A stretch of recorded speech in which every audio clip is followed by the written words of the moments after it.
किरदार पहले है और कलाकार बाद में। एक किरदार को जन्म देने के लिए ही कलाकार मेहनत करता है, एक अभिनेता मेहनत करता है। आप कैसे एंजॉय कर रहे हो खास तौर पे इस ओटीटी के दौर को? कलाकारों के लिए स्वर्णिम दौर है। गंगा जल एक अलग किस्म का रियलिज्म लेके आता है। बच्चा यादव बहुत ही रियल कैरेक्टर है, तो उस रियलिज्म को पकड़ने में बड़ा मजा आया। लेकिन सबसे चुनौतीपूर्ण मुझे लगा वसूली। वसूली रील्स पे फेमस हो जाता है। हाँ, रील्स पे मुझे नहीं पता था कि अब जल्दी बोल कल सुबह पनवेल निकलना इतना पॉपुलर हो जाएगा।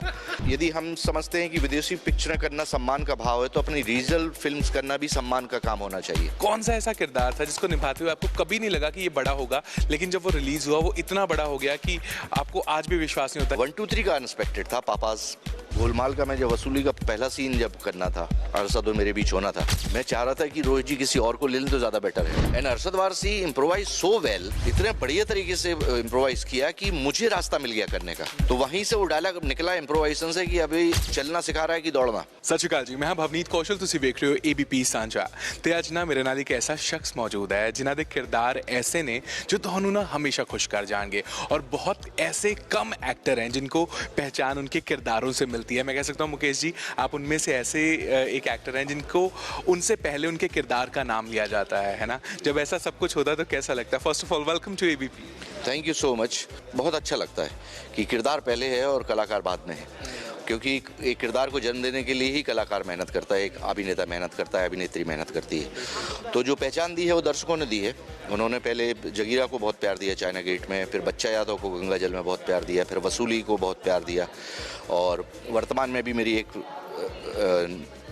नई वेब सीरीज दहन डिज्नी प्लस हॉटस्टार पे बहुत प्यार मिल रहा है। बहुत प्यार मिल रहा है, और भैरव सिंह ऑलरेडी लोग बहुत प्यार कर रहे हैं। सो ये दर्शक हैं जो हमको बनाते हैं, और उनका प्यार हमको बनाता है, उनकी दृष्टि हमको बनाती है। सो मैं बहुत बहुत धन्यवाद करता हूँ। कुछ भी प्रोजेक्ट आने से पहले, बिकॉज मैं कह सकता हूँ कि आपने हर तरीके का दौर देखा है, सिंगल स्क्रीन से लेकर मल्टीप्लेक्स, उसके बाद ओटीटी, है ना? इस दौर को कैसे देखते हो? जब मैं कह सकता हूँ कि जब इस बार ओटीटी रिलीज हुआ ना, जब दहन की स्क्रीनिंग भी हो रही थी, मैं टिस्का मैम की बहुत एक्साइटमेंट देख रहा था, सौरभ सर बहुत एक्साइटेड थे, कह रहे हैं कि ये दौर ही अलग है। तो आप कैसे एंजॉय कर रहे हो खास तौर पे इस ओटीटी के दौर को? क्योंकि रिसेंटली तो दहन से कमाल तो कर दिया भैरव सिंह ने।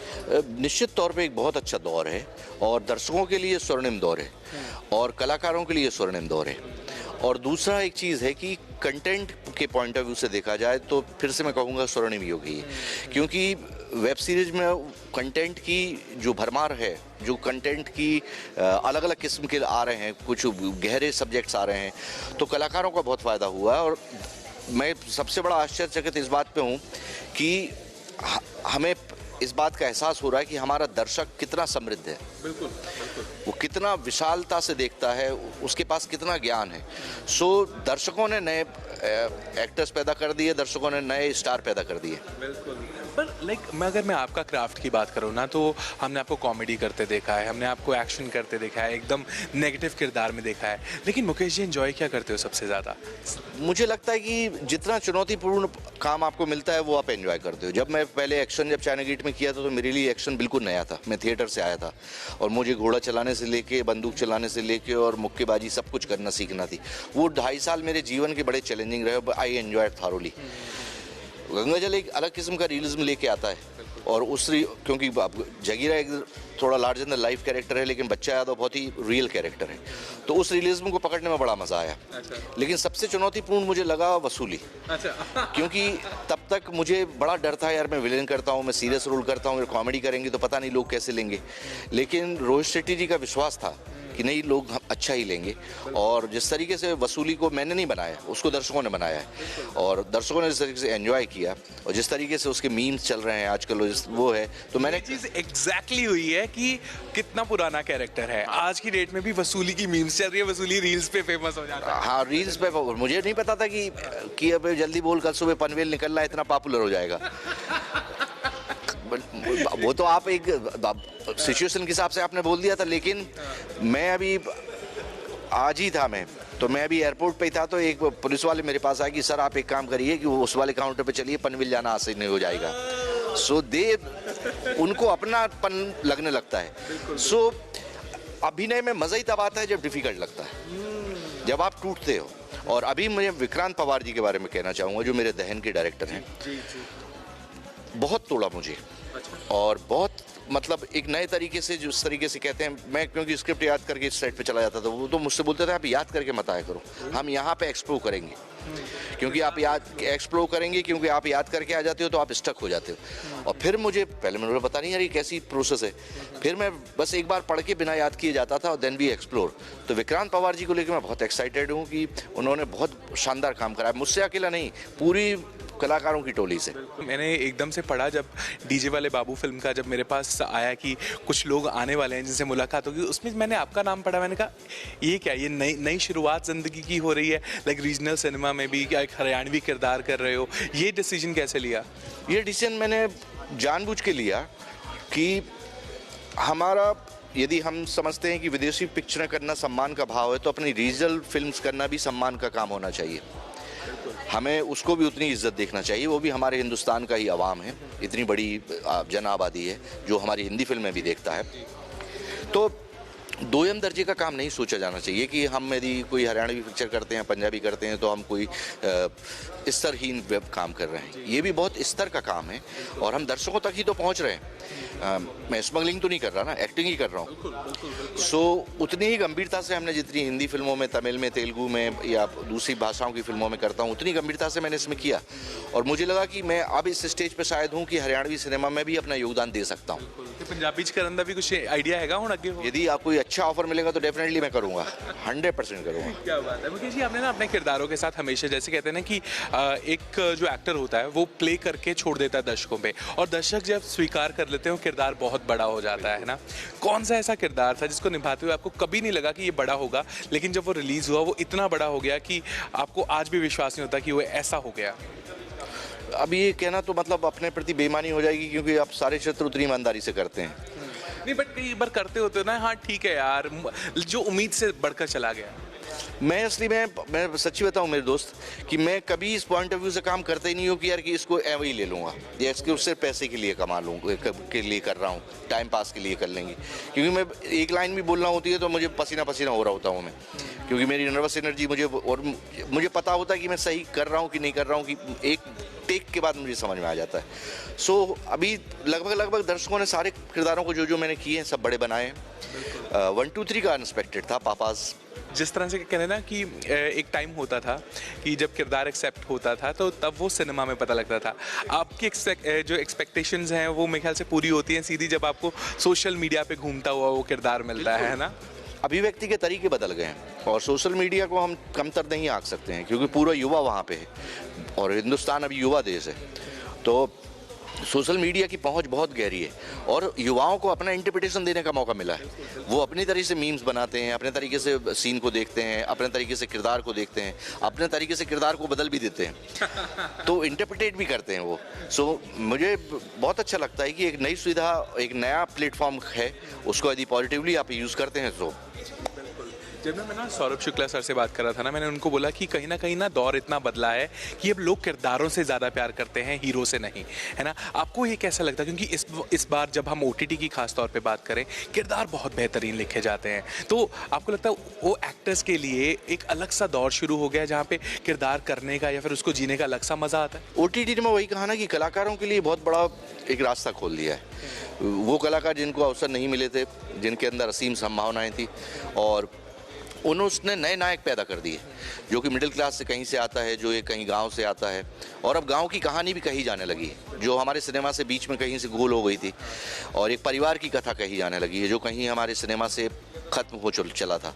सो OTT ने एक नया संसार तो रच दिया है और मैं मतलब दर्शकों का बहुत बहुत शुक्रगुजार हूँ इसमें कि नए कलाकारों को उसने बिल्कुल अपनी पलकों पे बिठा के रखा है। बिल्कुल।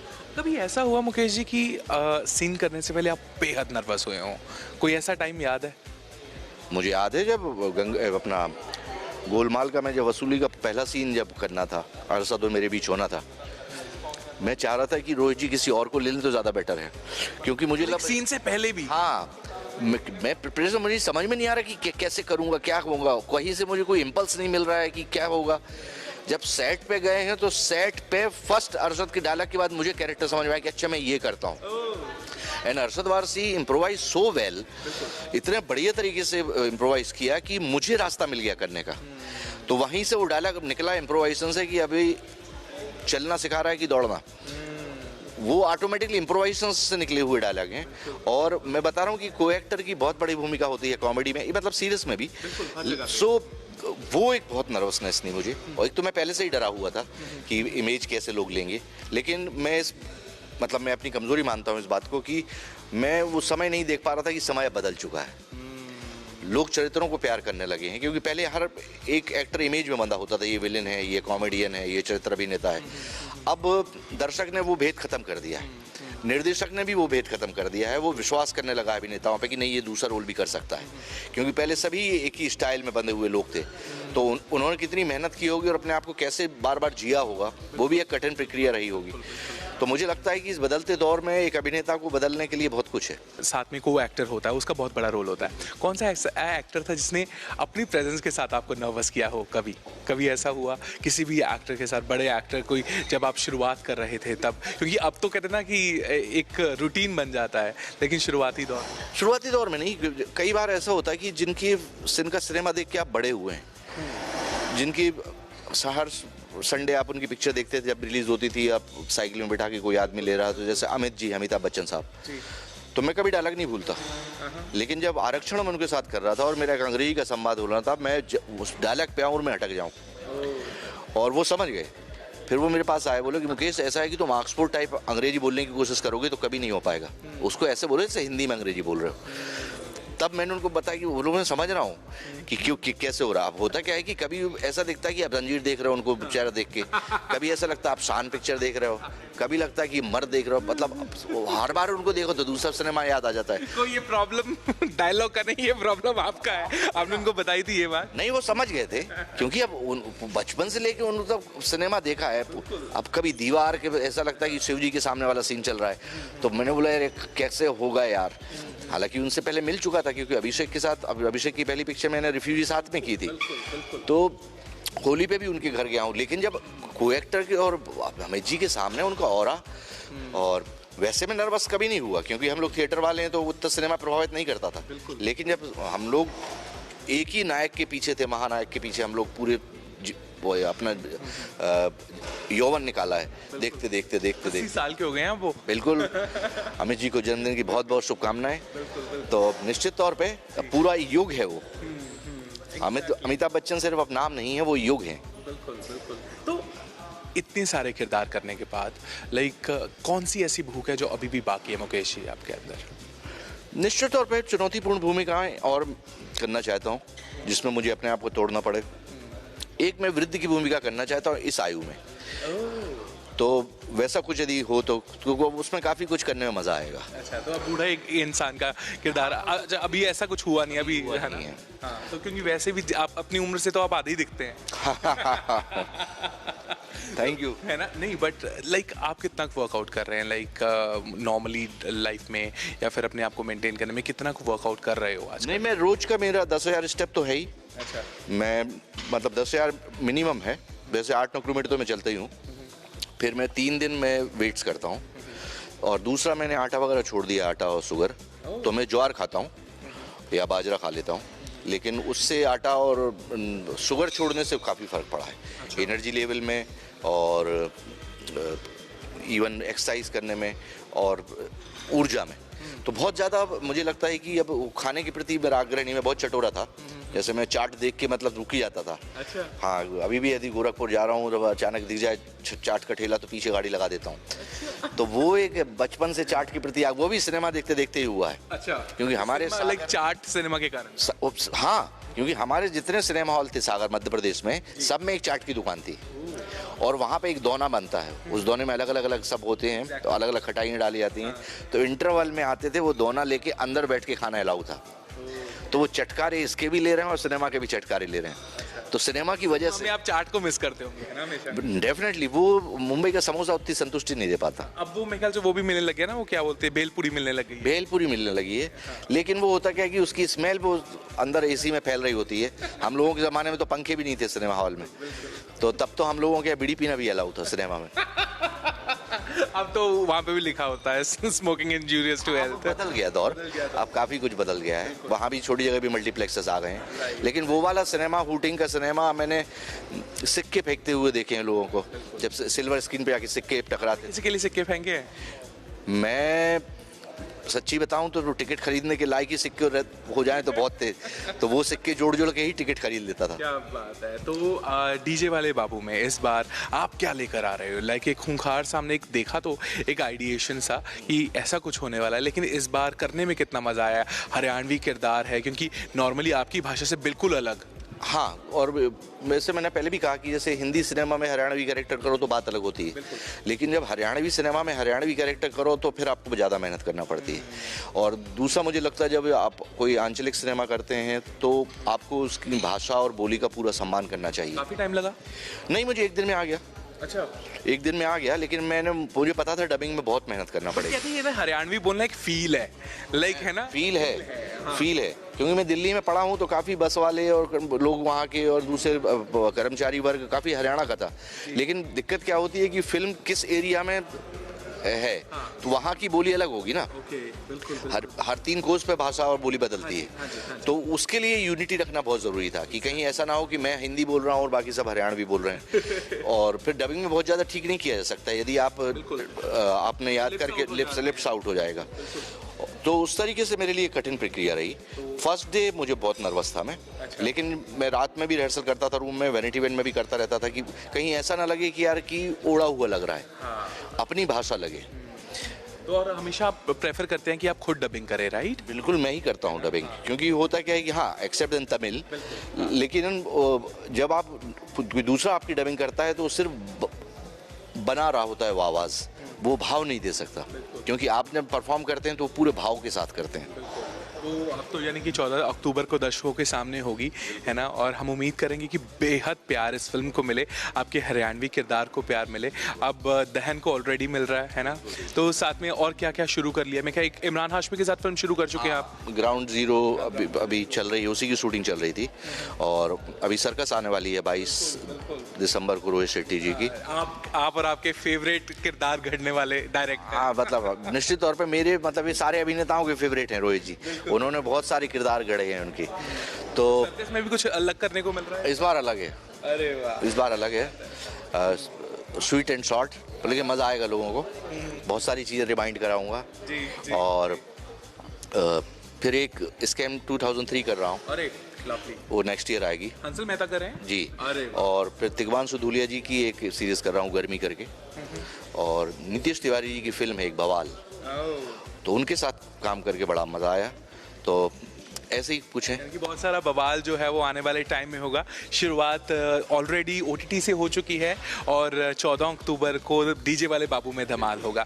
अपना किसी भी कैरेक्टर के अंदाज में आप लोगों को रिक्वेस्ट कर दीजिए कि आपकी फिल्म देखने आए। मैं खुद ही कैरेक्टर हूँ, तो ये बहुत अच्छी फिल्म है, हरियाणवी फिल्म है डीजे वाले बाबू। टाइटल ही कितना खूबसूरत है, और गुलजार इसके हीरो हैं, और हरियाणा की आंखों के तारे हैं वो, और बेहद सुंदर गाते हैं, लेकिन मुझे नहीं पता था कि उतने ही अच्छे निष्णांत अभिनेता भी हैं वो।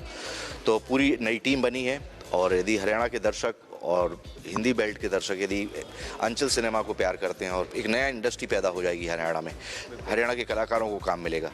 तो ये आपका अपना सिनेमा है, प्लीज़ उसे देखिए और नए कलाकारों को जन्म दीजिए।